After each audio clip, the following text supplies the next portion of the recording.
and I will not be bullied by that.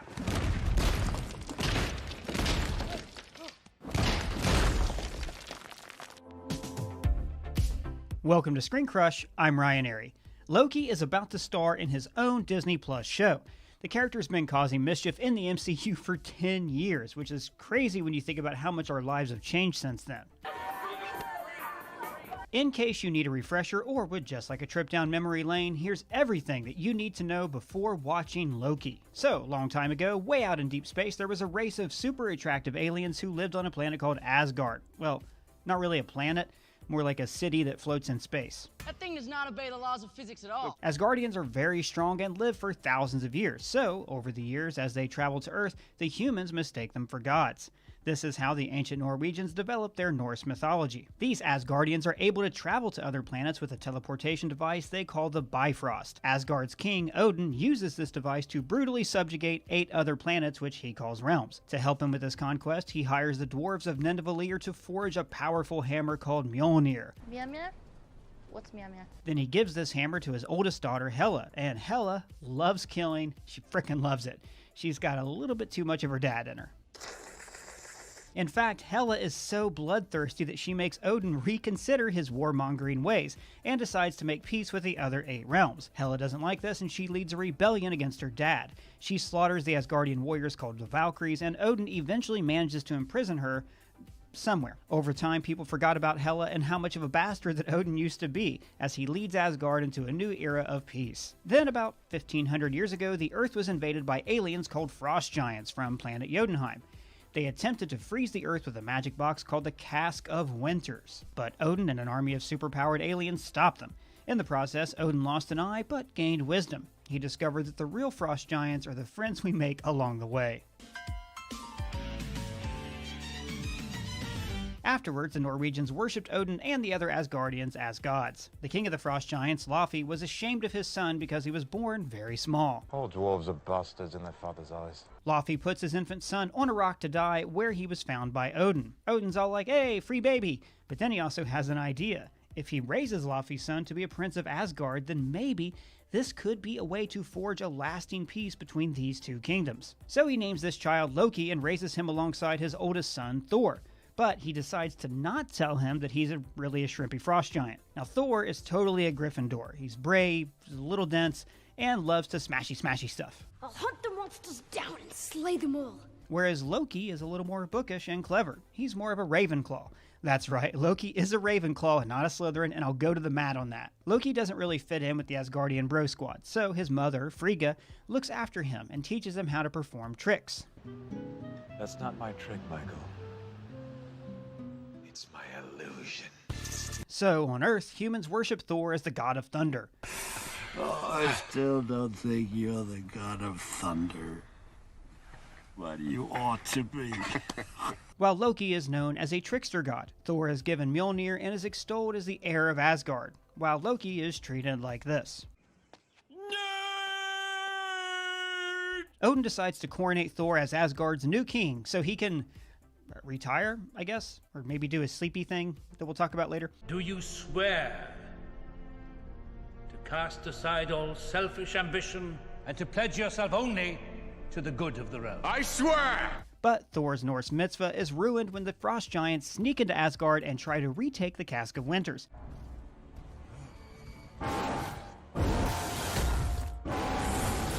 Afterwards, Thor is all upset that they ruined his big day and he wants revenge. I have waited my entire life for this. Odin's all like, don't go killing frost giants, we have to maintain the peace. And Thor is like, okay, I guess this sucks. But then Loki puts a little bug in his ear. If they found a way to penetrate Asgard's defenses once, who's to say they won't try again? So Loki, Thor, and the other space jocks ride off to Jotunheim, and they're gonna burn it down! During the fight, Loki notices that he's immune to the touch of the frost giants. Thor almost kicks off a war until Odin shows up on an 8-legged horse to enforce the peace. These are the actions of a boy. Treat them as such. Because when Anthony Hopkins shows up on an 8-legged horse, you listen to what he has to say. Afterwards, Odin is wicked upset that his son behaves so much like Hela, so he takes away his hammer, his armor, and his powers.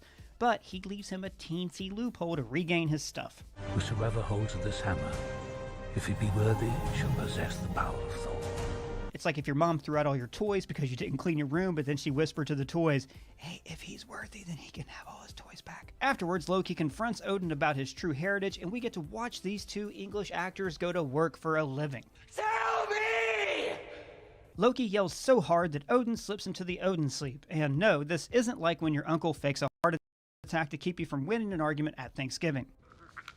What's going on? He's faking it. Basically, the Odin sleep is a deep coma that lets Odin live a long time. This is not to be confused with an even deeper slumber, the Dougie sleep. Oh, I want to lick it. Afterwards, Loki becomes king of Asgard, and Thor's buddies begin to suspect that maybe the god of mischief could be causing mischief. And yeah, it turns out that he did actually let the Frost Giants into Asgard. That was just a bit of fun, really. To ruin my brother's big day. Back on Earth, Thor has discovered that he's now unworthy to lift his hammer. After he's arrested, Loki appears to tell him, Father is dead. because Thor's a big dumb idiot and Loki wants to keep him out of Asgard before he causes more trouble. So Thor goes on a humble quest, flirts with mortals, washes dishes, and becomes a more humble person. Thor's jock buddies go to Earth to tell Thor the truth about Odin. This is in defiance of the orders of their king, Loki, so he sends a giant robot called the Destroyer to kill them and Thor. This backfires as Thor's self-sacrifice to the Destroyer proves his worthiness and he regains his powers. Back on Asgard, Loki has allowed the Frost Giants into the palace to kill Odin, or so he led them to believe. Then he turns heel on his birth dad. And your death came by the son of Odin. Turns out Loki's master plan is to do what Thor never could, commit genocide against the Frost Giants. His plan is to leave the Bifrost running and destroy their planet, all because his daddy didn't hug him enough when they were kids. Thor returns, fights Loki, and destroys the Bifrost, severing his ties to Earth. At the last minute, Odin awakens to save Thor and Loki. I could have done it! For you! No, Loki. Now this really bums Loki out, and so he pulls a Dr. Richard Kimball. I didn't kill my wife! R.I.P. Loki. Actually, Loki, Who did not die? is now looking for revenge against Thor. He wants to conquer Earth, the planet where Thor drank some brews and fell in love with Natalie Portman. I never said I was a role model. He finds a way to influence the mind of Thor's Earth friend, Eric Selvig, who's working for S.H.I.E.L.D. Nick Fury shows Selvig the Tesseract, which is secretly an Infinity Stone. These are 6 space rocks that were formed in the Big Bang, and each embody a different aspect of the universe. Out in space, a half-genocidal alien named Thanos is trying to gather the Infinity Stone so he can destroy half of all life in the universe. Why is he doing that? Because there's not enough natural resources. Then why not use the stones to make more resources? Doug, I don't know. He's a villain. The logic is flawed. Thanos decides to send Loki to Earth so he can get the Tesseract for him. To help him, he gives him a mind control scepter, which is secretly the Mind Infinity Stone. Why did Thanos give him an Infinity Stone if he is trying to get more Infinity Stones? So Loki piggybacks on the Tesseract to arrive on Earth. He uses the mind control scepter to control government agents and scientists into doing his bidding. They're building a device that can bring an entire alien army to Earth. But the superheroes show up, capture Loki, and then Thor shows up and they have a poorly lit heart-to-heart. I thought you dead. Did you mourn? Afterwards, Loki is locked up, but he still uses the scepter's influence to make the superheroes fight. This backfires, classic Loki, and the heroes band together to stop him. They fight off his army while Loki has a meet-cute with the Hulk. I am a god, you... The Avengers defeat the aliens and arrest Loki so Thor can take him and the Tesseract back to Asgard. In the lobby of Stark Tower, the heroes get in an argument with Alexander Pierce, who's secretly the head of a Nazi science cult. Long story. I'm gonna have to ask you to turn that prisoner over to me. But then, a time-traveling hero from the future named Ant-Man gives Tony Stark a heart attack. Here goes! Ant-Man is trying to steal the Tesseract so he and Tony Stark from the future can return to their own time and stop Thanos, who, in their timeline, succeeded in snapping away half the universe. Loki takes advantage of this confusion to steal the Tesseract and disappear. But here's the thing, the Avengers travel through time to borrow different Infinity Stones, which creates different timelines. But then Captain America goes back and returns the stones to set the time stream right. Clip all the branches. But Loki still has the Tesseract, meaning that he has created an alternate timeline. So he is no longer the real Loki. He's a variant Loki, a man outside time, who is ready to wreak havoc on the multiverse. Well, that's everything you need to know before watching Loki. Let me know your favorite Loki quote down in the comments below or at me on Twitter. And if it's your first time here, please subscribe. For Screen Crush, I'm Ryan Airy. Low, low, low, low, low, low, low, key.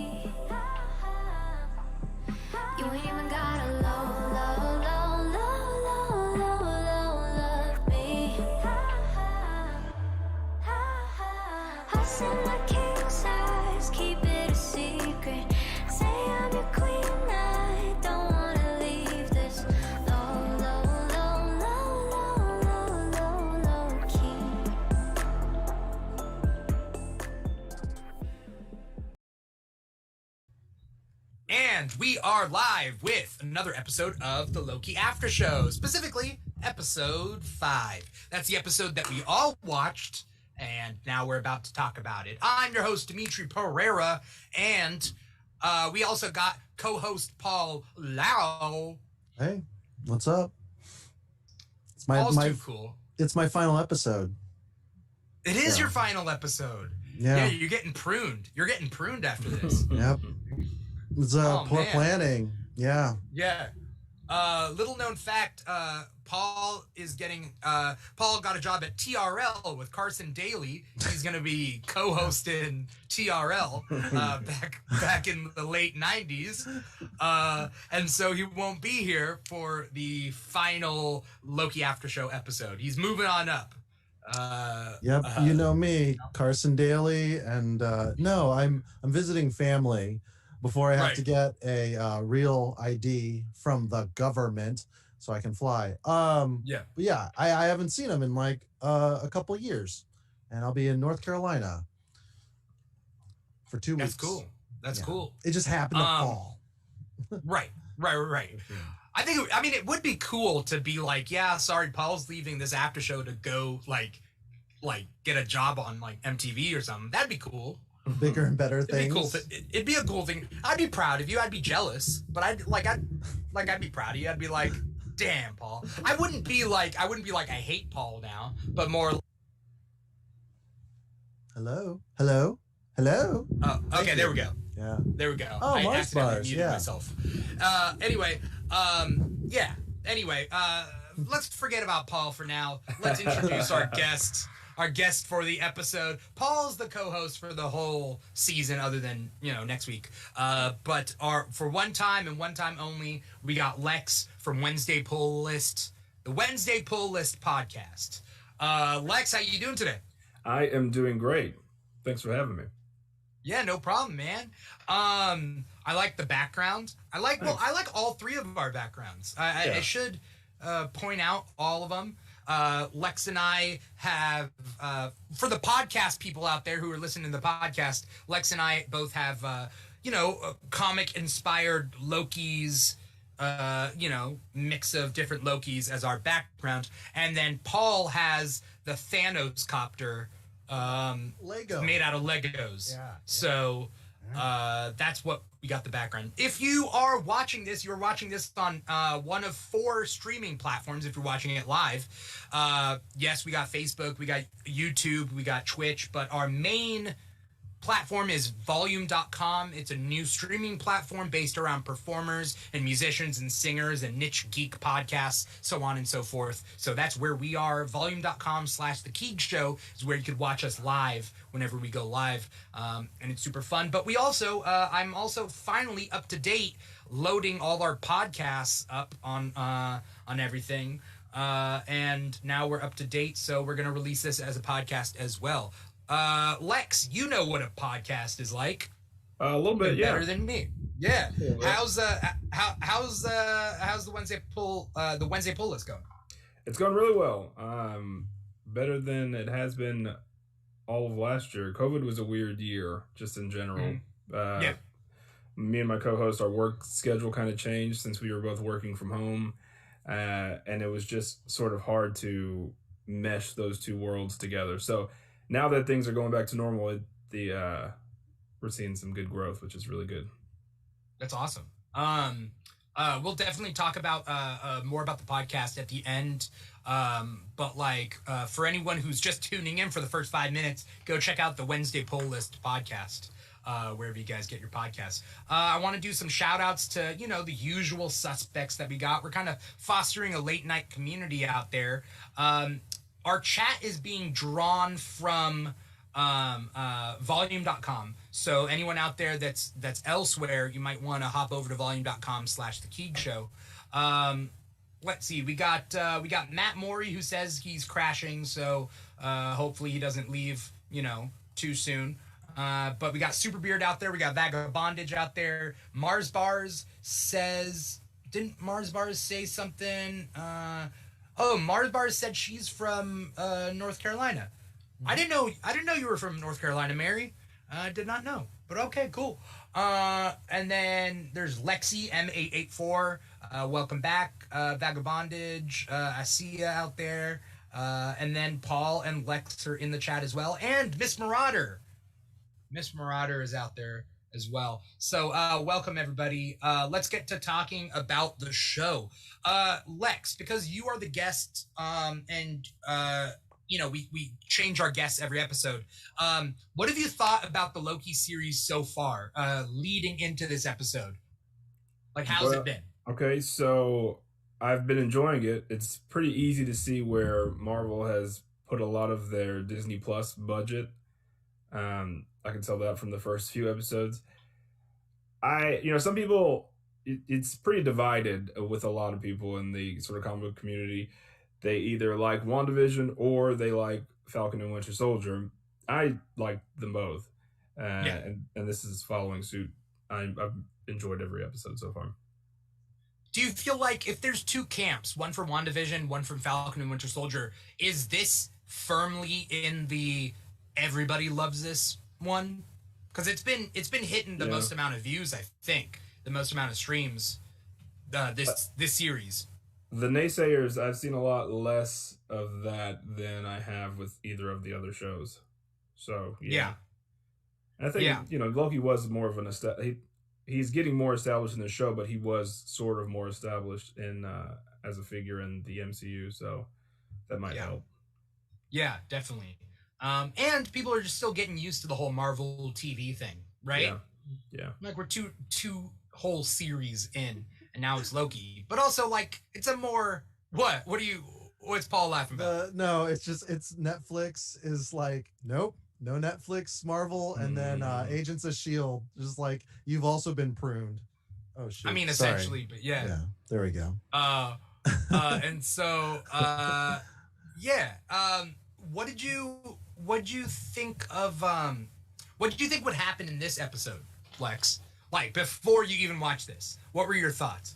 All right, so coming off of last episode where we realized that getting pruned doesn't necessarily mean you die, and we got to see the collective group of surviving Lokis, which for one big part of why I like this show so much is, a lot of times we go into these shows with these preconceived notions of like, it's got to have this, it's got to have that, or, as a comic book fan. And I was like, man, I really love the old man Loki. Like, I've always loved that look. And I was like, I really hope they do that in this show. I want him to look extra corny, and I want him to look just like he does in the books. Like, I know that's a lot to ask for when you're doing MCU stuff. But, man, that's exactly what we got. And so I was hoping to see him shine in this episode. Yeah. I was hoping to see that. Yeah. I really don't know what I was expecting. This was the first time where I was like, man, I really don't know what's going to happen. And I know you guys talked about last episode, last week, but it comes off of me being a little disappointed with the timekeepers and all of that. And so once that we got that sort of disappointing reveal, I have no idea what to expect. Even with the next episode, I still have no idea what to expect. People are still saying Kang. Yeah. Kang's the Agatha, but the problem is, like, with no introduction to Kang just walking around in the background, it would be bad. Some aspect. Yeah, it's not. They do this every show.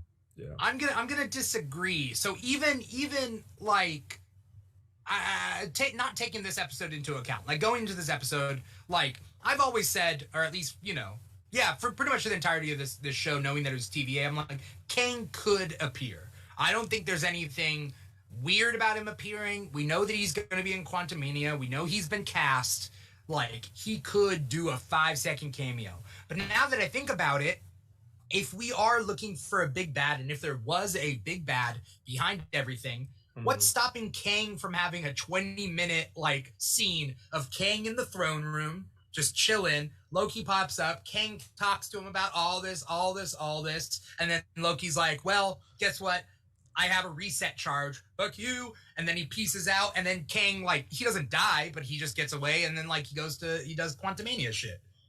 See, I think if we're spouting off predictions, I think it's going to be Immortus at the end, and then Immortus hints at Kang, be like his younger self, running around in the quantum realm or whatever he's doing. I just don't see them reveal. Like, I don't see Kang, the actor playing Kang, announced for Ant-Man, and with some fans, Ant-Man already has a rocky start, so I don't see them wasting that reveal on the Loki show. Then again, they want to build up good faith for Quantumania. Sure. Maybe they'd link it up with this. It's true. It's just 20 minutes on a character we have I'm talking about general casual fans. Yeah. That's like a rage quit moment for a lot of people. It would be for me. I'd be pretty upset. Yeah. Like, really? Okay. I like everybody that we have so far, and I want them to be completely fleshed out. I want the satisfaction of all the TVA agents, figuring it out, knowing what's going on. And then I want to see an embarrassed Miss Minutes. Yeah. She's just like, well, the jig is up. And then she takes her shot and then gets shot. I don't know, pruned. I don't want to get too far ahead of myself, because some of the things that I want to happen sort of lead into the conversation of what we're going to talk about. So I'll wait. But there is something that I want to happen within the next episode, or how I want it to wrap up, because it is just one more episode. Yeah. Okay. Yeah.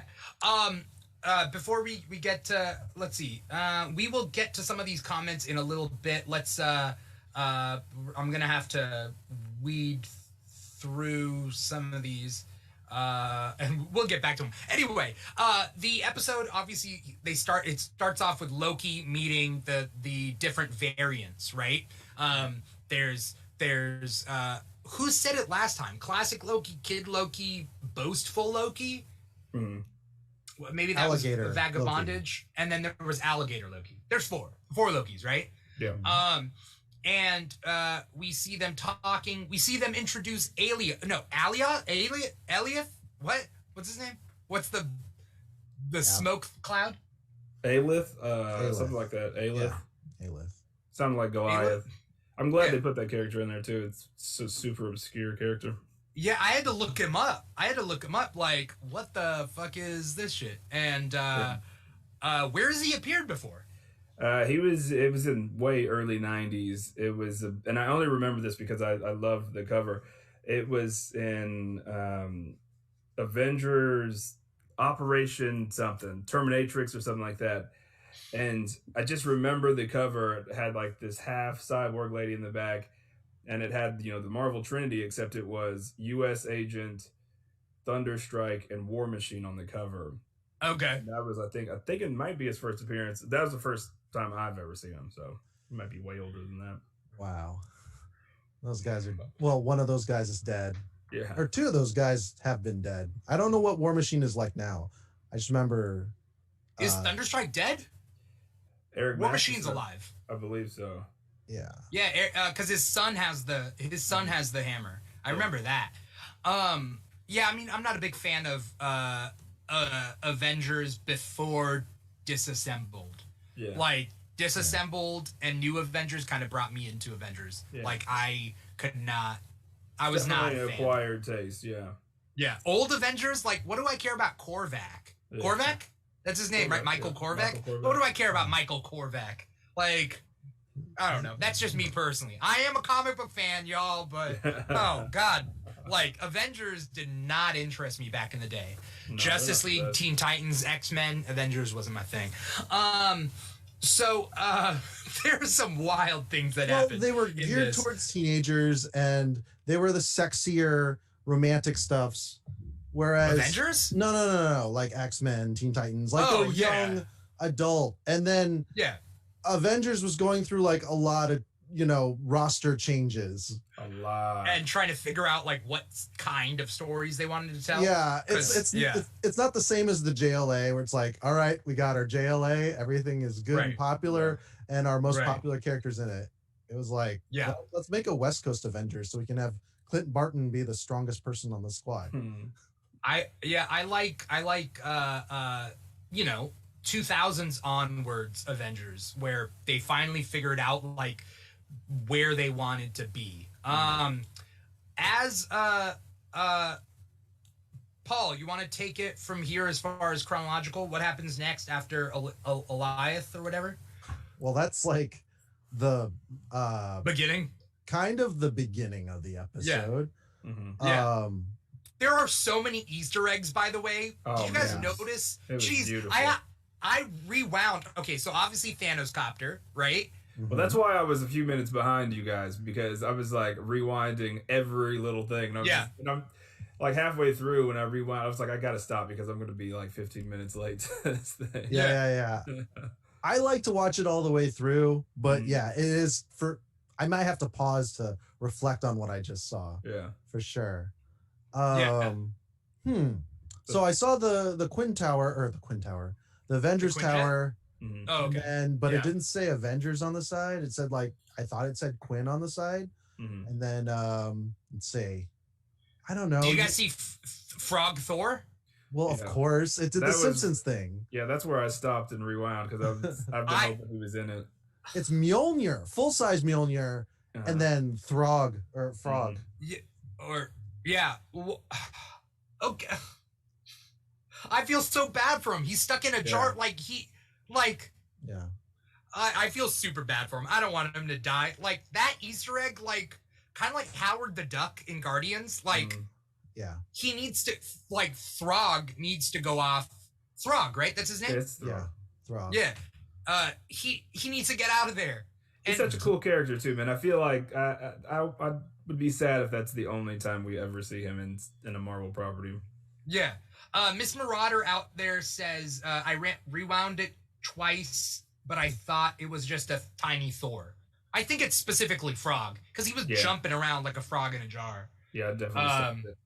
Yeah. Kid Loki is like a carbon copy from the comics. Like, yeah, it's perfect. I was just like, perfect. wow, this is normally I would like some people like are negative on cosplayers, but some cosplayers are very, very meticulous. Yeah. And they definitely did a really good job on that. The Loki Oh, no. Sorry, continue. I was just gonna say the Loki costume was very good, but I don't know how accurate it is because there's been so many iterations.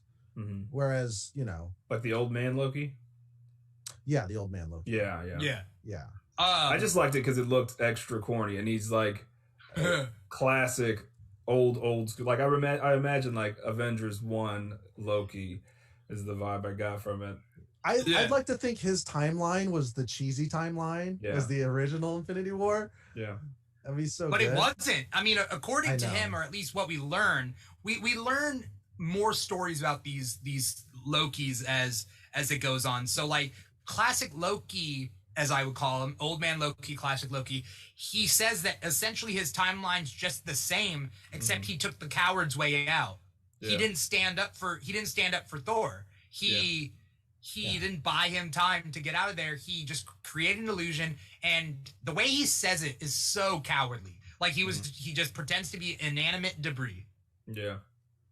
And then he just floats out into space. And it's pretty sad. Yeah. And then he lives, and then he realizes he misses Thor, and he wonders if he missed him. All these backstories are super sad. Like, it's super interesting to see the interplay. Yeah.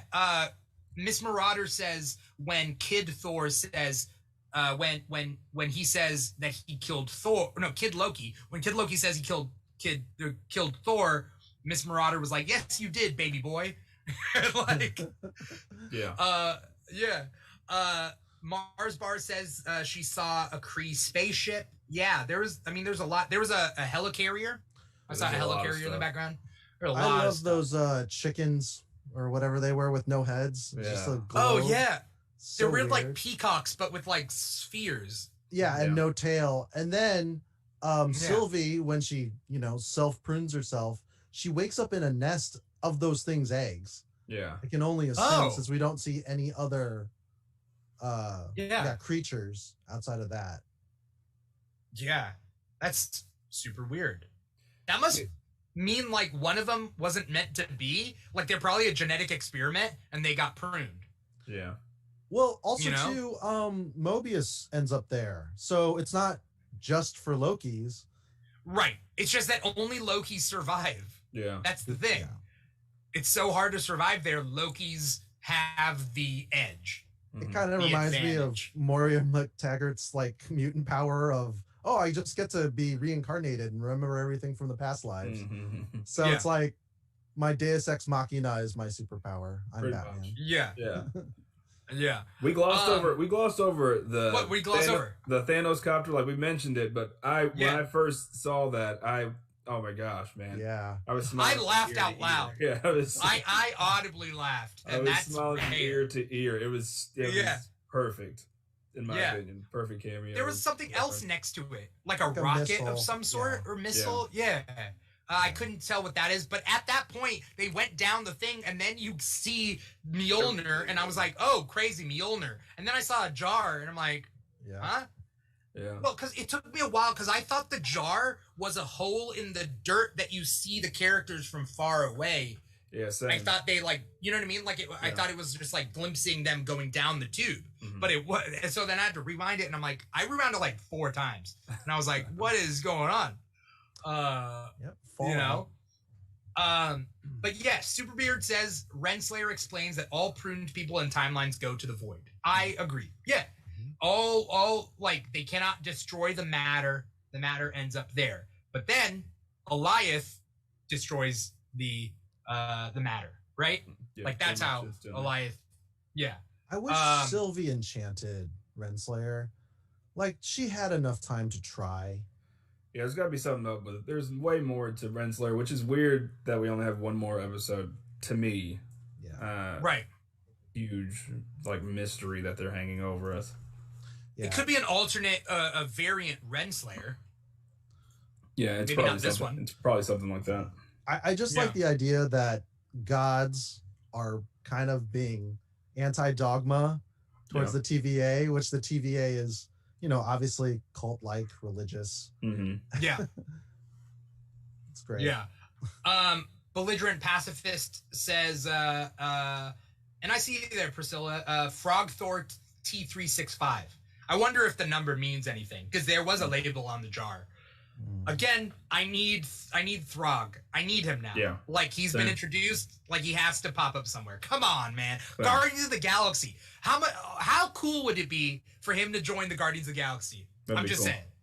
Like he would not be out of place. We already got a raccoon in a tree. Like, Yeah.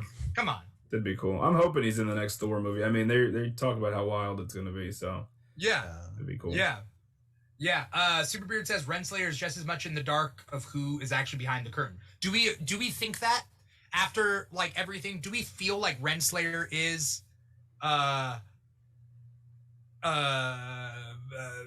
Yeah, she has What, that like- vibe. I think a little And bit. she- I think it's not as much as we see. Like, why? I don't know. I don't know. She sounds like the one that like kills the cult leader and is like comes back, is like, I'm sorry, but he died valiantly, and then Yeah, he told yeah. me to take over. Kind of like the way Scott Summers is with the X-Men. It's Yeah. like, What? When did Scott do that? no, but you know how he is. It's like, die, old man. Die, professor. Let me have the school. I want it so No, bad. when does he do that? He kills Professor. Look, the I know guy with the kills Phoenix Professor. Force The one guy time. kills Professor X one time, and suddenly he just wants to kill Professor X all the time. Paul, if I kill you one time, don't judge me by that. You know what I mean? Well, he's also like, I only am on X teams most of the time. Like Wolverine's on all teams at all teams, yeah. times. He's a loner that's always on a team of dudes. The loneliest loner ever.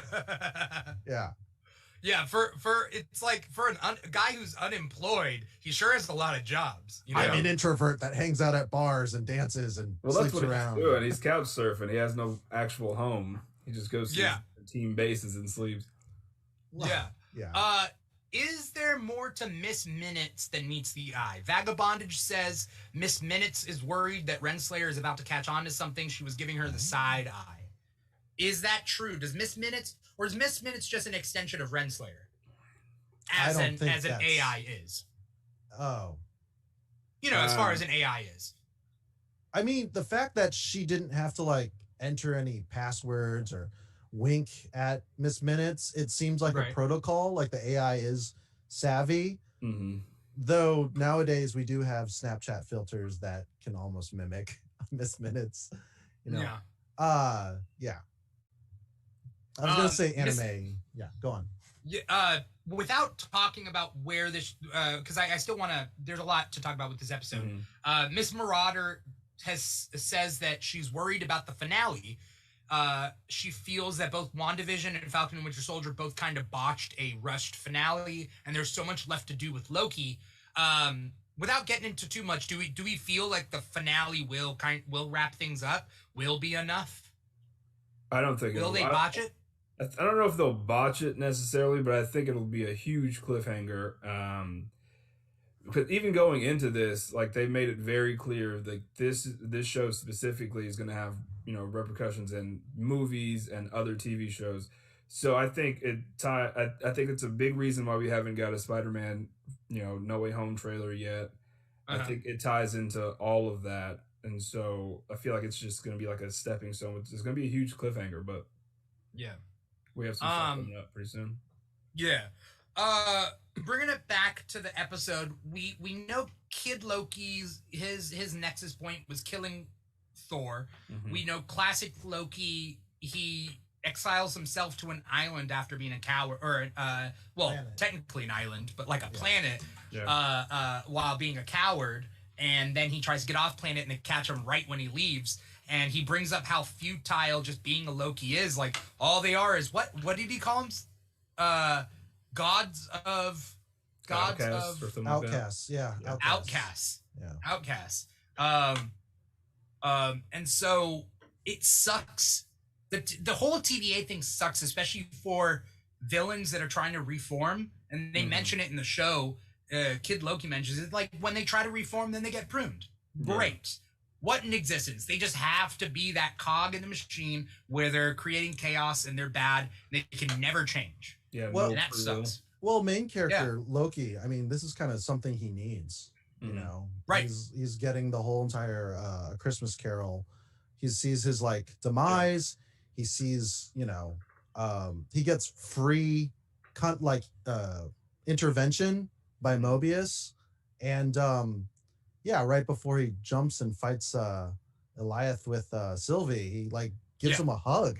Yeah. And tells him thank you. Yeah. Like that's the MCU sneaking in all that therapy, telling people go see a psychiatrist and get your mental health checked. Hug your friends. Yeah. And ducks in a row.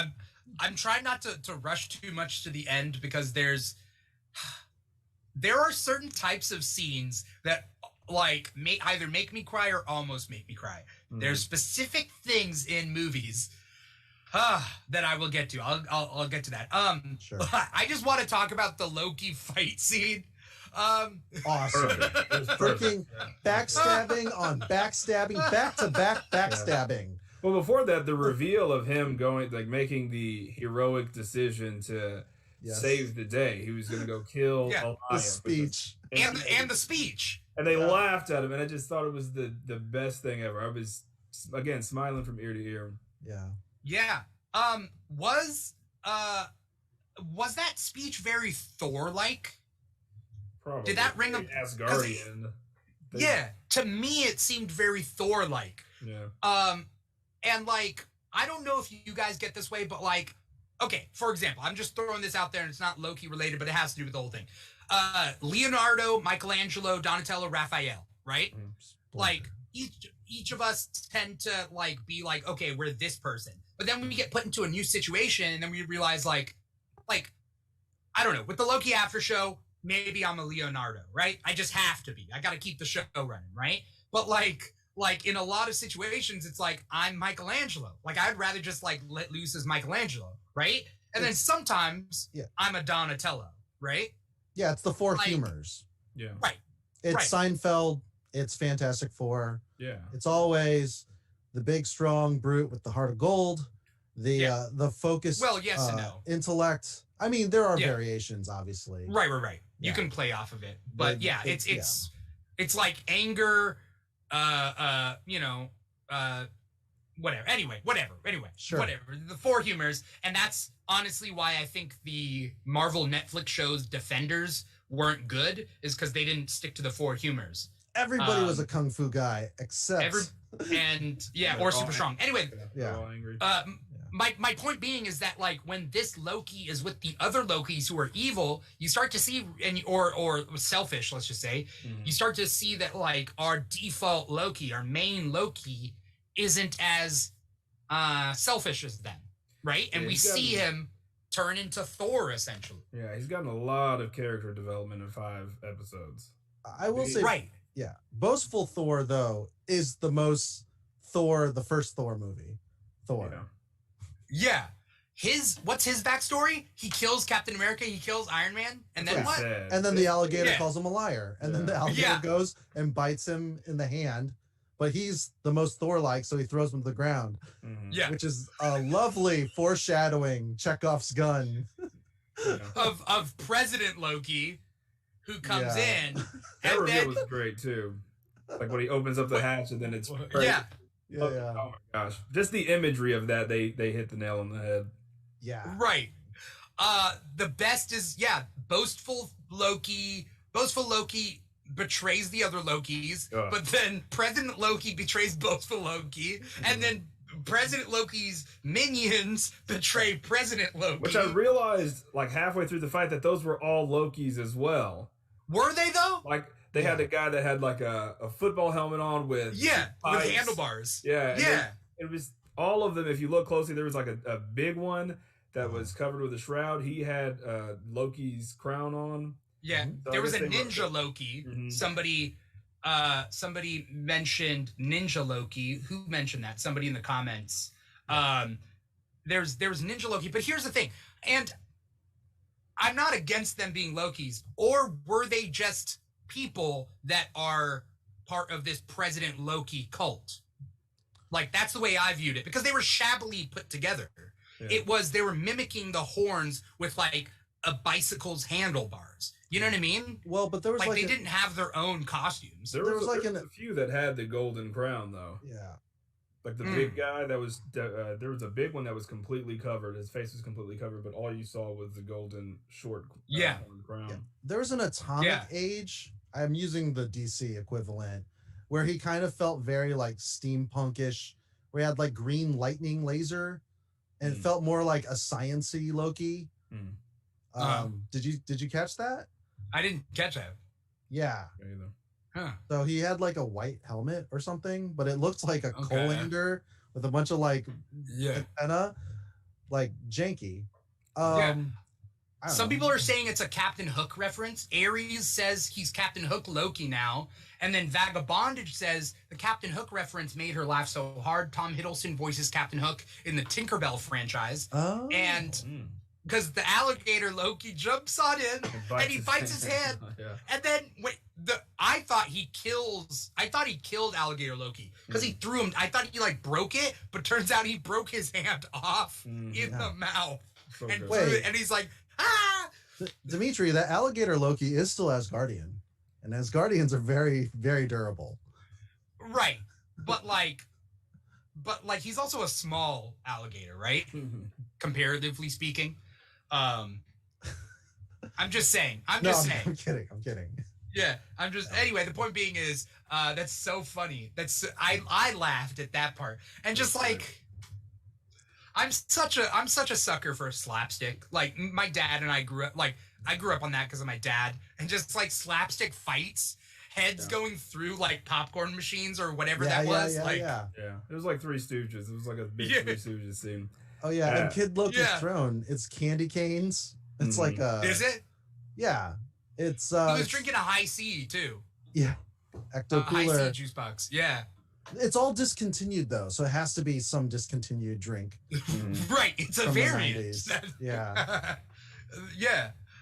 I love how the old man Loki sort of makes a reference that we learn about later, where he says that all the Lokis use the daggers, and it's actually sort of like a sign of weakness that holds them back, kind of like a security blanket, and they're like way stronger than that. And I thought that was really cool. that he made that reference. Yeah. And then you see him sort of in that fight create this image of them still being in the fight while they escape. I thought that was really cool. Yeah. Right. And he can teleport, because I don't think the other Lokis can teleport, right? Not without the Bifrost. Yeah. Yeah. So he definitely is, and he also has years of experience, on him. And Ares out there is saying we're stronger than we think, and that does come up, and that is a theme, and maybe that ties in with episode 3, was it, where the building falls and Loki moves it back up, like that was insane, that was right? Weird. This is Jet Li's the one. He's gaining all the powers of all the other Jet Li's or Loki. I mean, I don't know because maybe. of proximity. Proximity, maybe they're sharing it through the world mind, like the Nova Corps. Yeah. No, okay. Never mind. Belligerent pacifist, and Superbeard mentioned that the Frog Thor 365 is the issue that Throg popped in. Yeah, that makes sense. Cool. Now we see Sylvie prune herself, and then she appears, and then Mobius picks her up. So cool. We find out that Mobius is alive, which is great. My only problem. Did you guys think that Renslayer was being for real with her? Like, she was originally, she was like, let's figure it out together. Let's take him down. I want answers as much, like, basically covering her ass. I personally was like, okay, maybe she is. I was sold until Miss Minutes looked really sus. Yeah. It wasn't the first turn. It was the second beat. If you're really savvy, you could have caught it the first one, but she kept spinning it around. I'm like, you are an AI. You're way faster. Yeah. What's up? Yeah. I don't know. Renslayer still can't be trusted in my book. Sylvie prunes herself. Oh, my original problem when people were like, Mobius isn't dead, is I wasn't sure, given the information that we got in the post-credit scene last episode, that this afterlife or whatever area was just for Loki's or everything that got pruned. So yes, I concede. In this episode, we find out that this place at the end of time is for anything getting pruned, but not most people don't live through it. Like that that battleship. All those Navy men die, the seamen. That was great. That was the Worf moment where it's like, I'm gonna go kill that thing. It's like, well, Loki, you don't know what you're up against. And then a giant ship drops, and then they fire the cannons. Like, okay, that's not gonna work. Yeah. Yeah, he's like, we'll just sneak up behind it, and then he just engulfs this warship. Yeah. Miss Marauder says that she loves that Sylvie and Mobius got to bond.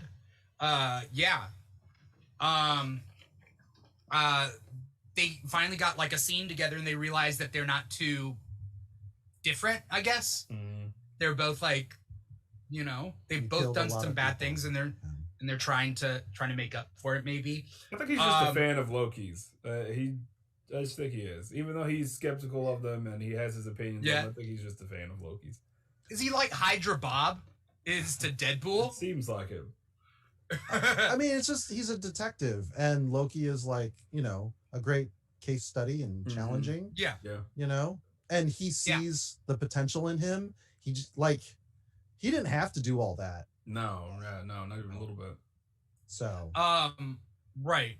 I have some questions about him, but after this, when we find out more about these specific things, like when Mobius, Kid Loki, Alligator Loki, and Classic Loki are chilling, and what are they talking about? Classic Loki says you would turn your back on everything that you had fought for, or something like that, right? Like, he says something like that, and in retrospect, as we think about that scene, we're like, okay, that kind of helps Classic Loki do his final thing at the end. Make that, and because Mobius is fighting for what's right and making that decision himself. Because earlier Classic Loki is frustrated once they escape that battle because of boastful Loki betraying them. He's like, it's we never change. We can't change. It's who we are. Even we became sort of this group that helped each other, but in the end, one of us still screwed the rest of us over. Right. He says power, glorious power, or all for power, glorious purpose, right? Mm-hmm. And it's like the futility of all the Lokis fighting for what? For scraps at the end of time now, right? Yeah. Like what's cannibalism. The purpose? Yeah, they mentioned cannibals. Yeah. Though in that wherever those Lokis are, they do have a lot of candy and food and stuff and wine. Yeah. Yeah. Alligator wine. What did it call it? What? Roxa wine. Roxa wine. Yeah. 2 X's and an I. Yeah. They should have just called it rocks wine. Like box wine. Or rocks box. I don't know. Anyway. It's a working title. Yeah. We'll figure it out. He's not a madman. He's not. All right, check it. Roxa box. How about that? All right, that's $1 million idea right there. What was it? Okay, so let's bring it to Sylvie and Loki sitting there. I know that everybody in the audience out there has been, given their 2 cents on Loki and Sylvie. How are we feeling about Loki and Sylvie? Still weird. How are we? Still weird. Yeah. Like I know it's not, but it's just still a little weird because it's I don't know. It's such a complex situation. Yep. Very specifically in fantasy. Yeah. Yes. Very complex situation. It's tough because they're both very attractive and they have a chemistry. Mm-hmm. So like my dumb caveman brain is like, oh, she like you. You have blanket. Exactly. Go in for it. But it's more like you guys are same person. Mm-hmm. But they're not. That's the thing. Like at a know. certain point, I know it's. I guess it's this weird thing where like cosmically they're the same person. Genetically they're not, and they don't know each other, and they've lived different lives, so they're different people. So technically they're different people, right? Yeah. Don't get me wrong. Like it definitely has like second date vibe where both of you kind of iffy, but there's something there. There's definitely something there. It's just it's just weird. It's just a weird situation. Yeah, they don't have time to hash that out. Even Loki says like, well, you were busy, doing all this because she was talking about how lonely she was. Mm-hmm. Yeah. Yeah. Ares says, but do they have the same parents? Well, technically, no. I would disagree. No. You know what I mean? Like parent? in the multiverse, they don't have the same parents, right? Oh, yeah. I wouldn't imagine. It's just like this. Their genetic material, like you said, is completely different. Their Big Bang was completely different than the Big Bang that happened in different universes. I mean, yes and no. I mean, it could be the same. It depends on how far you want to go down, though. Right. It just depends on where the starting point of the multiverse is. Right.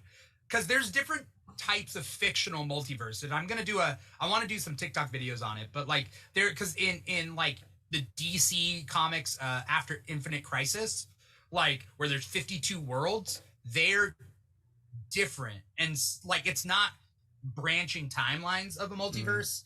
They're just like 52 parallel universes. Like they're parallel, they never split. So like there's kind of a different thing there. I don't know. Lexi is asking, is it Sylvie Laufey daughter? Is it Laufey daughter or Odin's daughter? Probably Odin's daughter because they said she was adopted but they accepted her. But they accepted her, right? On the Hasbro toy it says her name is Sylvie Laufey's daughter. Really? Yeah. Interesting. Because I would feel like this Sylvie has a better relationship with her parents than Loki did. Miss Marauder doesn't think that it's weird at all.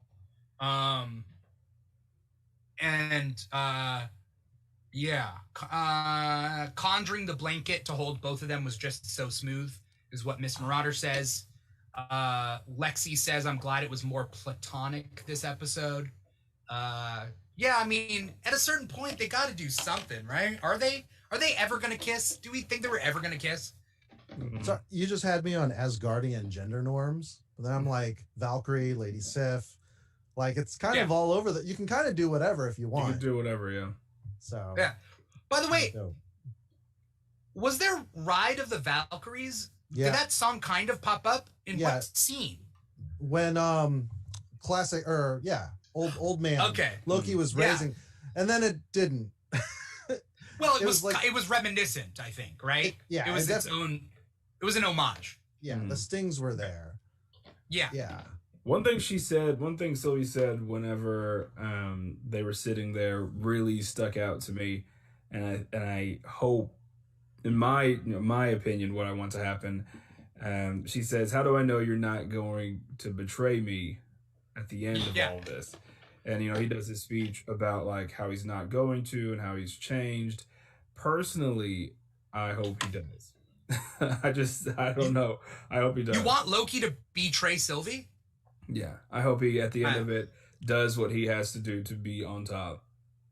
If he does betray her, it's going to be one of those like, okay, I'm actually going to die for you, or I'm just going to let you go and live the life you're supposed to. And she wakes up as like the little girl and reclaims back her childhood or something.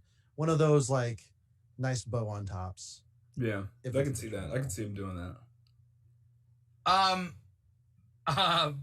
I'm reading some comments right now. Boner. I don't want Loki to. I want this to be good Loki. He still has some bad habits, fine, but I'm going against.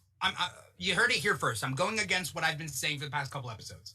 I used to say that my favorite Loki is a John Constantine type of Loki, where he betrays, he does what he needs to do to get the job done. He is good, but he's also kind of bad. He's kind of just an asshole and a cheat and whatever. But this Loki, for the pocket of the universe that this Loki is in, I want this Loki to be like I want this to be more of a case study on what an abused child how an abused child can turn their life around, right? Somebody who's bad because of previous abuse can learn from their mistakes with actual like people that he can trust. You know what I mean? Otherwise, it's all for naught. If Loki is bad, then it's like, well, it doesn't matter like who trusts him in the world, who gives him the benefit of the doubt, who helps him, who's his friend. No matter who, he will always just be Loki. And I think that goes against what the point of the show is. Dimitri, Harley Quinn's never going to be good. I'm sorry. But since it's a pocket thing anyways, does it really matter? I mean, as long as the TVA is taken down, I think that's the end game. Like, he's not going to be in the MCU anymore, is he? Is he going to re-enter the MCU as good Loki? The comments were saying that Loki gets a second season. I don't know if that is that official that Loki gets a second season. That hasn't been on. So then Loki, if he does get a second season, then he can continue to exist within the confines of his show, and that's cool because he's a man out of time. He's a man out of reality. But like, it's kind of doing something that I'm sure I've talked with Lex about on Comic Talk. Is that like Krakoa and the X-Men villains that are given second chances on Krakoa, some of them have changed and become better people because they're no longer fighting for their survival and they have people they can trust. And like a character like Grey Crow from the Hellions is becoming a better person because he's like discovering love and he's has his honor and whatnot. I think that the point of this show is to show that like if Loki loved himself, that's what makes the difference. And Loki was taught not to love himself because he was taught that he was second best to Thor, that he was not his father's son. Odin was a shit dad, and Loki always felt like the god of outcasts, right? I think you're blurring the lines though, because he's a self-admitted narcissist, and that's like a pathological issue. Like you don't change, you don't fix yourself, you manage your mental hang-ups, because they could come and go. Okay. Anyway. That's fair to say. I do think though that like I don't think you could be genetically a narcissist, but that you develop into that. Like, I'm sure. I don't know. I'm not. Oh, so you're like a nurture guy? Because like, I would say like narcissism can be nurtured. I would assume you can nurture someone, like someone who's born into privilege. They're going to have different personality traits because they're nurtured that way. Yeah. You know, I'm not saying everything is nurture. Some are nature, some are nurture. But I think that like the point of Loki. Okay, let's talk about this. I'll open it up to you two. Sure. Is people on TikTok and people in the audience, Miss Marauder says on the money with that one, Paul. But you can be born into sociopathy as well as other mental issues like narcissism. That's what Superbeard said. People are saying that essentially it's apropos that Loki will only fall in love with himself. Oh, look at Loki, the narcissist. You know, he's only falling in love with Sylvie because she's him. Isn't that funny? And my view on this is it's not so much that, it's that Loki is learning to trust Sylvie, and thus, in a way, he's loving himself. Mm-hmm. Like, he has never loved himself. However much he's talked about how he's the best and he can make things, and he took over Asgard between Thor 2 and 3, right? Like, he did not make it better. He just sat around. So a key thing about narcissists is they get bored real easily because it's all about the chase. So it's not necessarily I don't love myself. It's I constantly don't feel like I'm getting what I'm entitled to or what I deserve. Right. Superbeard is sorry, I'm gonna just say Superbeard says narcissism doesn't equal self-love. And that's what I'm saying. I'm saying that he does not have self-love. He can be a narcissist, and that his empathy, if he lacks empathy, that's just a complete misunderstanding of narcissism, is what Miss Marauder said. I'm not even saying narcissism. I'm just saying that like Loki doesn't love himself, and that it's kind of showing through Sylvie that he can love himself, because that is kind of himself in a way. Soul searching, and What do you guys think? Because now I'm reading the comments. So I do think that that's sort of what they're going for. Someone had mentioned earlier about them botching endings.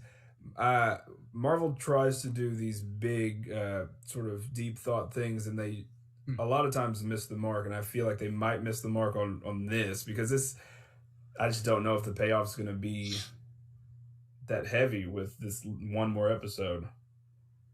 I think it's going to be more of a toss-up to the movies. I think that's what it is. But I don't know. I hope they don't miss the mark. I would love to see some full closure. I just don't see where these characters end up after this show. The second season doesn't really interest me at all because the stakes aren't there, I guess. I guess it could. We don't know. I guess it could, but as of right now, it doesn't interest me in any way. I wish I didn't know there was a second season. Do we know? I'm gonna look it up while we're figuring this out. That hasn't came across my radar at all.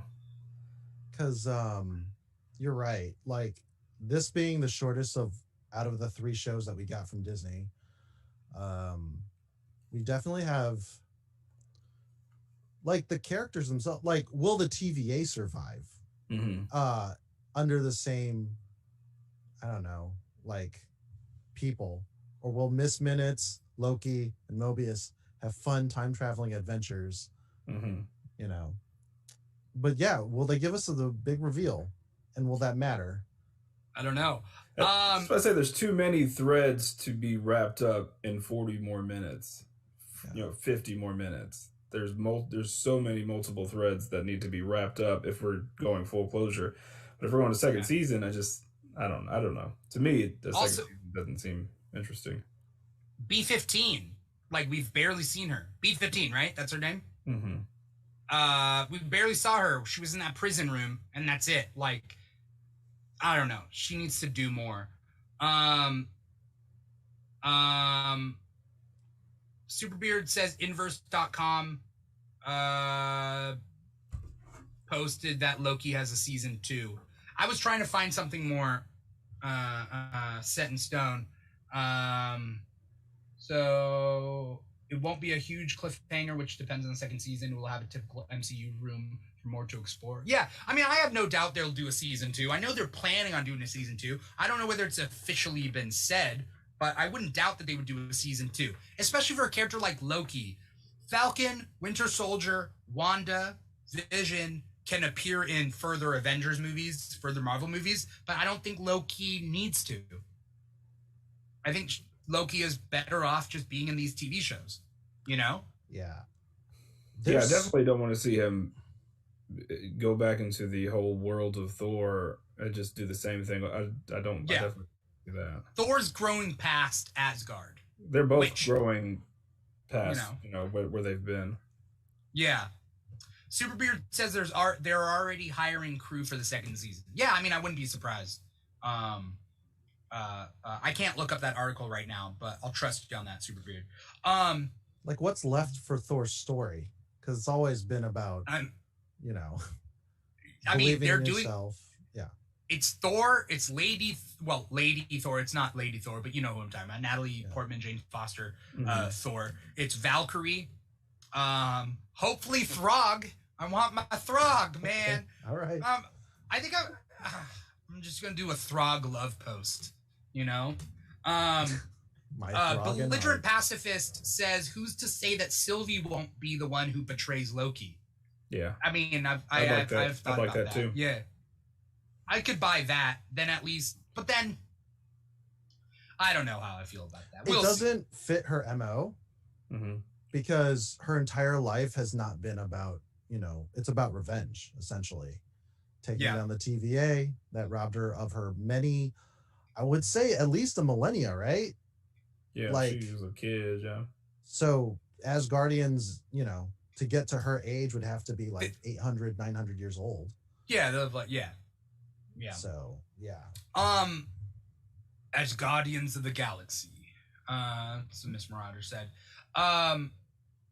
What was I gonna say? Okay, so finally, in the final part of this show, I thought this episode was just gonna end with them being like, "Let's go up against the Goliath." But then there was that whole added scene. So we see classic Loki, Alligator Loki, and Kid Loki walk off. Classic Loki looks back, and I'm like, all right, like, Godspeed. It is weird that they decided to stay. This is our home now. Like, what? Oh, that was weird. Well, I don't think they feel like they belong. What are they going to do? I don't know.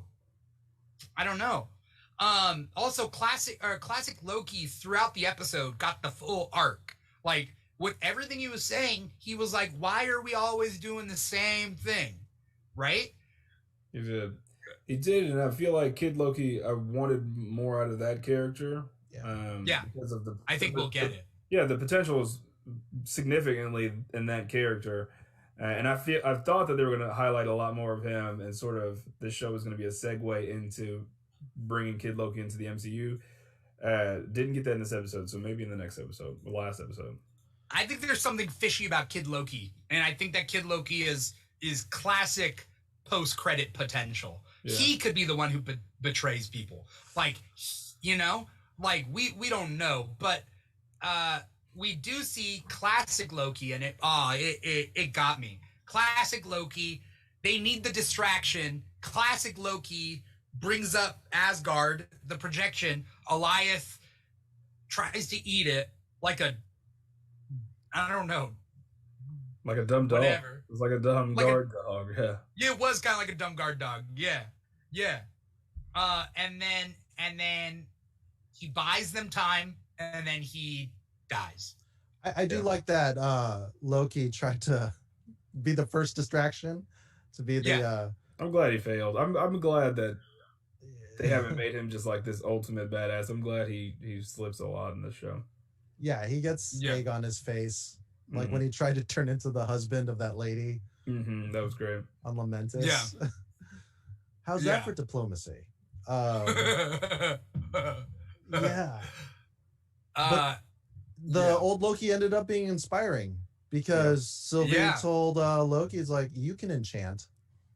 Yeah, that was We're all like, didn't he say like, how did he do something? Like, I didn't know he was so powerful. And it's like, we're all like, more yeah, powerful he says than we that think. first, but Yeah. he thinks of it as like, oh, I'm a ultra plus, my own personal set of skills, which would be illusion and conjuring only to a limit. Like he can't make Sylvie a whole new outfit, just like a blanket or shoulder straps for a sword. Yeah. So right. And then they hold hands and they touch the Goliath together, and then there's a big castle reveal, right? Vagabondage did ask what we think the castle is, because Vagabondage said she was trying to look up what castle that could be with a gem or a beam of light, with a giant beam of light behind it. She was looking at every castle in Marvel Comics and can't figure out what it is.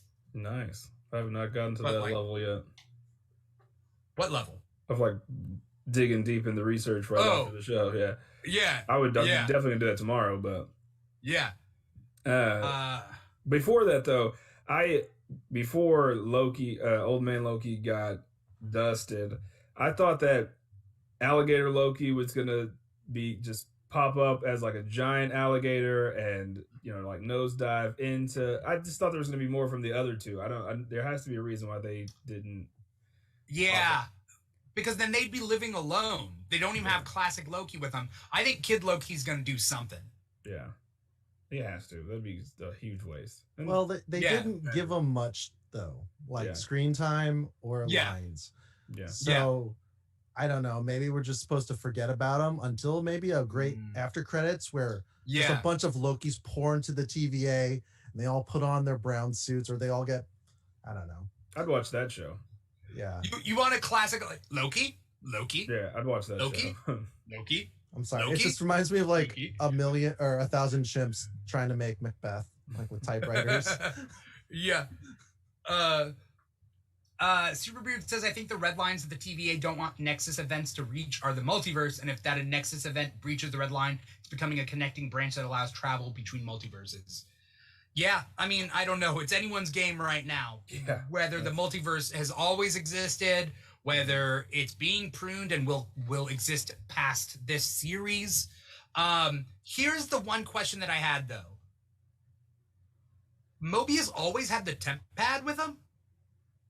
No, she takes it before she prunes herself, puts it in her belt, and then she gives it to him to leave. She gives it to Loki first, and then Loki throws it to him because he's like, I'm staying. Okay. Because I was confused on where that came from. My really dumb theory that is not true at all, but I think it'd be hilarious if they did this. All those stones, Infinity Stones, Casey has made a gauntlet that has more like rivets in it. And he's actually just like playing dumb. And then he's going to like port out with this like overcharged gauntlet, tripling up, quadrupling up on certain stones. I heard the wildest theory. And this is for anyone listening. The wildest theory on TikTok is that KC is Kang the Conqueror. KC. I would turn it off. I wouldn't finish it. I would just turn it off. Someone bring me a table to flip. I would just turn it off. Oh man, such a talk about a Mr. Fantastic cameo, because that's a stretch. I pull out my DC Comics shirt and close up shop. KC is Kang the Conqueror. Oh man. Aries says, do we get Tempest, Immortus, or Kang? Tempest is from X-Men. I think you're thinking about Ramatut, Immortus, or Kang. Those are the three of the same people, right? Yeah. Yeah. Yes, sir. I mean, we could get Immortus and have it not step on Kang's toes, to have Kang in Quantumania. Like I said, it will get confusing, though. Anybody's game at this point, man. Yeah. And it's very Marvel delicate, does its own thing. Yeah. They're treading on eggshells. I mean, it's whatever happens in this last episode, it's insane because, again, like, Doctor Strange obviously branches out of this. No Way Home, we don't know what that movie's about, so maybe this branches out of that. It's just a lot of pieces that fall into these last 50 minutes of a show. I don't know if I've told you this, Lex. Paula's been here this whole time, but like, I still don't think I'm not fully convinced that Multiverse of Madness is about the multiverse. I'm not convinced.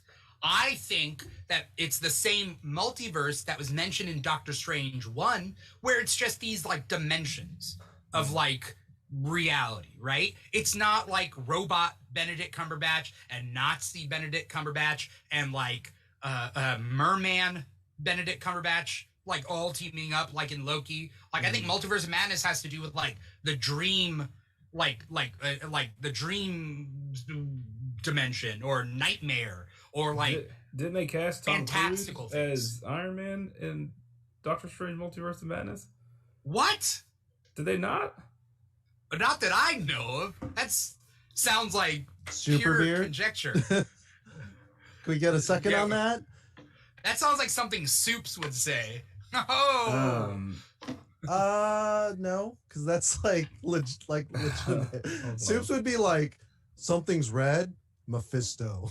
And then there you are. You heard it here first. This is definitely a thing. Oh, that's just a rumor? Okay. It was a rumor. Oh, we got this covered. Tom Cruise. I don't think Marvel will ever work with Tom Cruise. I'm going to say this right now. I don't think that Marvel will ever work with Tom Cruise. You can't have Scientology seeds inside the, Magic I don't Kingdom. think so. So not even that, but you don't think that you have no ties. You just think it's all a red herring that Doctor Strange is in Spider-Man. Spider-Man has the multiple villains from the multiple movies. I'm still not sold on that either. I'm not. You don't think that those people are in that movie? I don't think that Spider-Man's going to deal with the multiverse. I don't. I also think it's also just a. I am fine being proven wrong. I'm fine being proven wrong with this. I'm gonna stick to my. I'm gonna be that. I'm gonna put my feet down and I'm gonna be like, yeah, this. I don't think so. That's where I'm standing.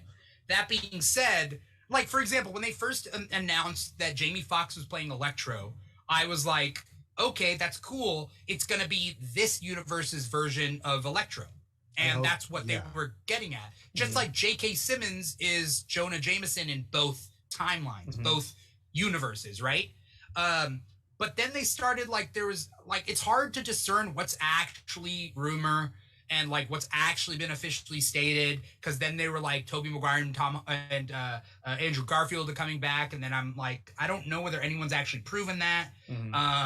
Aries says Dimitri doesn't believe in fun. We've established this. Yes, I'm just trying to keep us grounded because people are gonna like throw a fit if it go like if we we got to keep our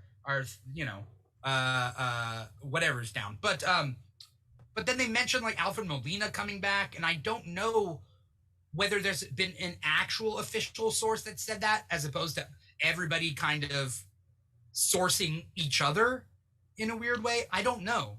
But like I don't know what Molina said that. I thought that he was in an interview that said that he was in the movie.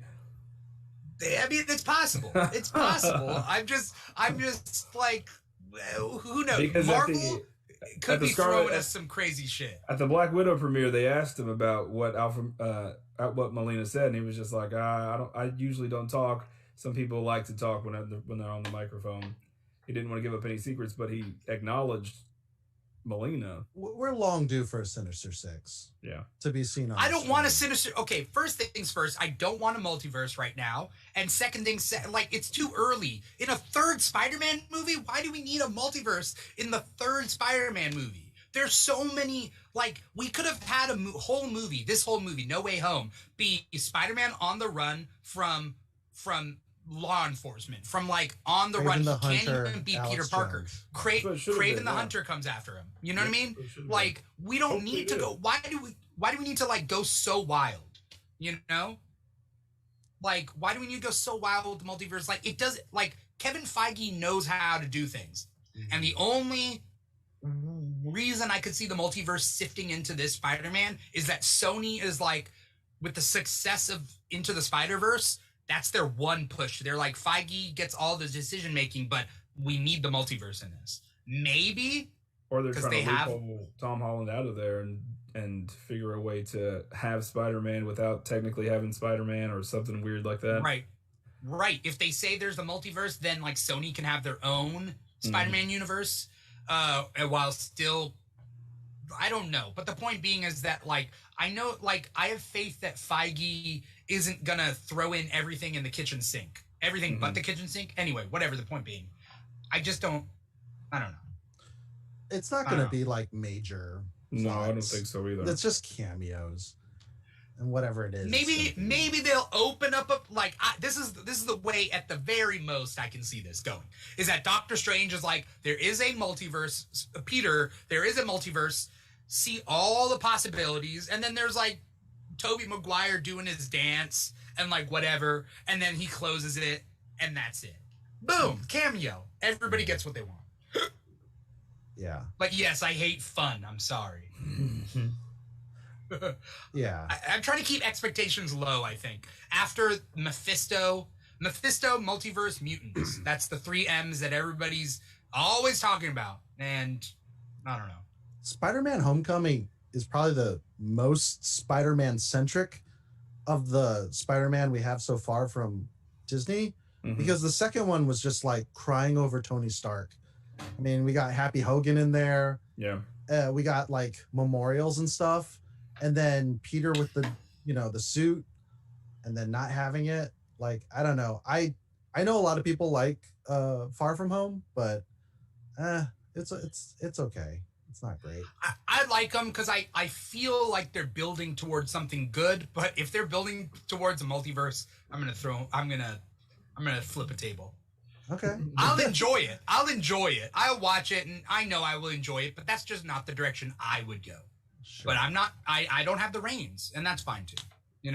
I'm just glad we got a competent Miles Morales story. Complete. You mean in Spider-Verse? In Spider-Verse from Sony. That's like 3 words I strung together that normally don't happen. Yeah, it's because it was animated though. Yeah, the higher ups. Yeah. The higher ups don't care about animation. They don't care about TV. They don't care about animation. That's why DC can do a mixed bag on TV. And DC can do like pretty fairly well in animation is because the Warner Brothers executives don't care about that stuff, so they're not going to meddle. Let's bring it back to Loki. Yeah. Well, I mean, multiverse, right? What are our theories? What are our theories? Of what's going to happen in this final episode? Because neither of you are going to be here, so I want to hear your theories. And people out there, let us know your theories. You got theories? I have no theories. I have no idea what's gonna happen. I'm still processing this episode, but I don't know. I really don't know. Renslayer, anything could happen. Anything. Because they're going to a freaking creepy gothic castle out of Dark Souls.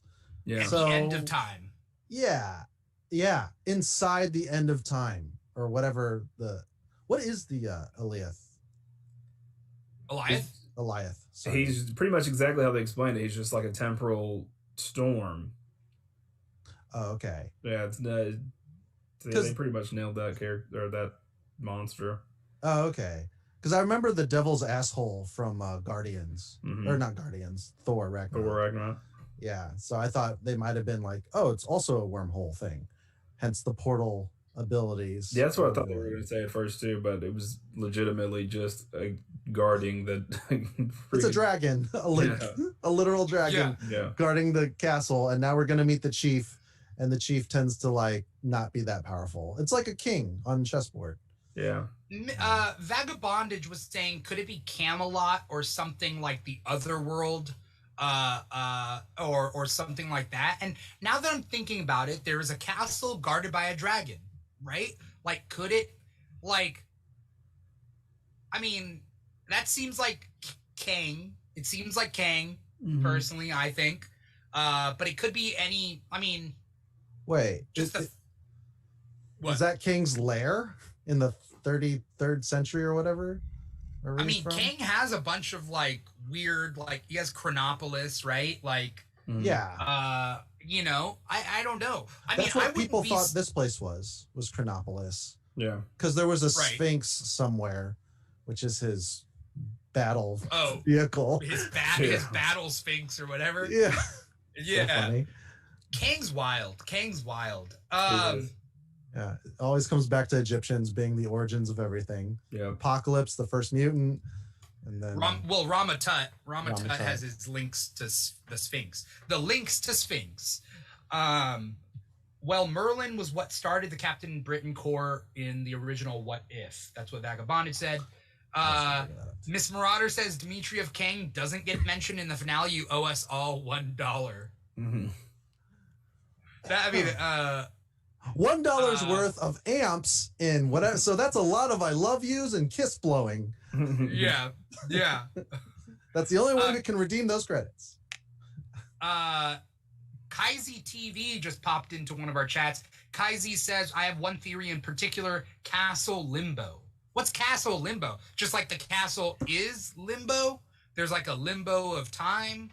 Like the limbo dimension? I don't know. But yes, the Throg Easter egg. Yes, crazy shit.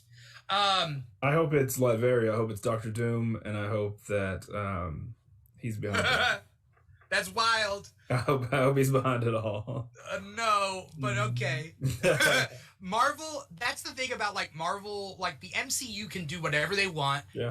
They're not beholden to the comics. And like comic book fans that are really pushy with everything need to realize that like it's not always going to go in the line of the comics. Yeah. And like the only stinker, the biggest stinker that I think they've done is the Inhumans. And that's not even like the main thing. So like whatever rando character that we get, they tend to be good. Yeah. Like I've never had a Jar Jar Binks level annoyance. Yeah, I think they mishandle a lot of their villains throughout all of the movies. But then it's not even that big of a gripe. It's just sort of like, right. Yeah. And popped up again. Inhumans don't count. Yeah. Like they don't count. They weren't Feige related. No. By the way, Castle Limbo is a specific place. That's what Kaizi TV says. Yeah, Castle Limbo is Immortus from Thor. Yeah. Ties to Immortus. Okay. I'm seeing this. This could tie in with what Lex was saying. Is that what you said?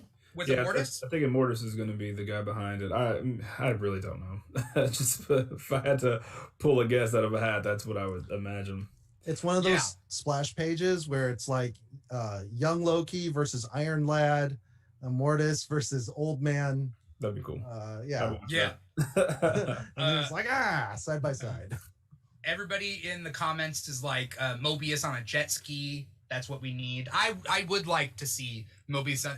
Give him a happy ending. He's got to have some sort of closure. That would be a terrible drop of the. He has to have some sort of closure. He's such a great. While eating a salad, untouched by Loki. Right. Wait, he looks around. And like finally eats the salad. And then Loki.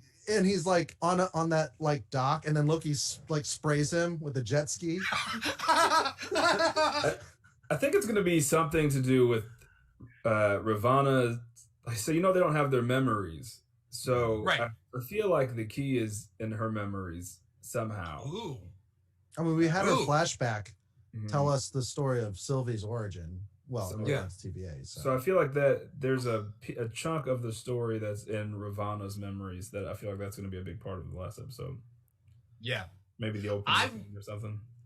I wouldn't mind if Ravonna like had a Kang helmet and she's the big bad. You know what I mean? The crown that Kang has to mimic what we're going to see or to allude to what we're going to see in Quantumania. It would be cool. Also, that opening where the severed head of the timekeeper had Vision vibes. Like, I kind of like that. Just a side note. Kaizi TV says they don't understand how they could put Ravonna into the show and not at least show Kang. But like we said on a previous episode, we had Agatha without Mephisto. So, Pandemonium. Or Master Pandemonium, with the baby puppets. Oh, I was really hoping they did that, but they didn't. Yeah. Superbeard says, I don't think that Ravonna is the big bad here. She's just lost in the sauce. Can't let go of her faith. Yeah, it's possible. We shall see. I don't know. Oh man, it's anyone's game, and I'm sorry that you two can't be here for that. There's just so many threads. Like, why put so much emphasis on their past lives being locked from them? You know what I mean? Right. Like, why would she be excluded from that if she's like, a devoted soldier to the TVA? Right. There's too many. Right. Pieces. I think as we close up this episode, I think there's so much, and I'm very excited for this final episode. I was very excited going into this episode. It was like Sunday night. I was like, I can't wait till this next episode. And then today I forgot what day it was. And then it got close to like 11 p.m. and I was like, oh shit, this is on tonight. Oh man. Yeah, I rewatched episode 4 before. Oh, okay. Just because I was excited. Yeah. I'm excited for episode 6, and I can't wait. Thank you, Paul. Thank you, Lex, for coming onto the show. Thank you to the audience out there that is watching us, wherever you're watching us.